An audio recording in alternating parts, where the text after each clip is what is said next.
అందరికీ నమస్కారం. మన ఆశ్రమంలో శెట్టి తాత అయితే అయ్యప్ప మాల వేసి ఆ శబరిమలకి అయితే వెళ్ళేసి వచ్చారు. చాలా మంచిగా అయితే జరిగిందన్నారు. ఒకసారి తాత మాటలు తెలుసుకుందాం. ఎలా జరిగింది జర్నీ, ఎలా జరిగింది, దర్శనం ఎలా అయింది, ఒకసారి తాత మాటలు అడిగి తెలుసుకుందాం. తాత, నేను 18 అయ్యప్ప మాల వేసినాను. 17 సార్లు దర్శనం మాకు కొంచెం కష్టంగా ఉండింది. ఈసారి ఈ దర్శనం అయ్యి ఆరాం దర్శనం అయింది. 17 సార్ల కంటే ఇప్పుడైతే చాలా బాగా ఈజీగా అయింది. ఓకే తాత. ఈసారి పోయేటప్పుడు కొంచెం బుర్రు సామాన్లు కూడా మోసుకున్నాను. లగేజ్, టెంకాయ చెట్టు, ఇరుముడి. టెంకాయ చెట్టు ఎందుకు? 18 పడిపోయింది. 18 పడైతే టెంకాయ చెట్టు కింద నుంచి కొండకి మోసుకొని పోయినావా? ఓకే తాత. ఇంకా దర్శనం కూడా బాగా అయింది. ఎంతసేపు ఎక్కినావు కొండ?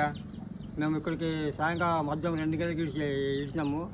6:30 వరకు దర్శనం అయిపోయింది. ఓకే, సూపర్ సూపర్ తాత. మళ్ళీ ఎక్కడెక్కడికి వెళ్ళారు? ఇంకా ఫస్ట్ ఇది కాణిపాకం గణపతి, భవాని, రామేశ్వరము, తిరుచి, శబరిమల. శబరిమల మళ్ళీ డైరెక్ట్ గోవిందలోకి వచ్చారు.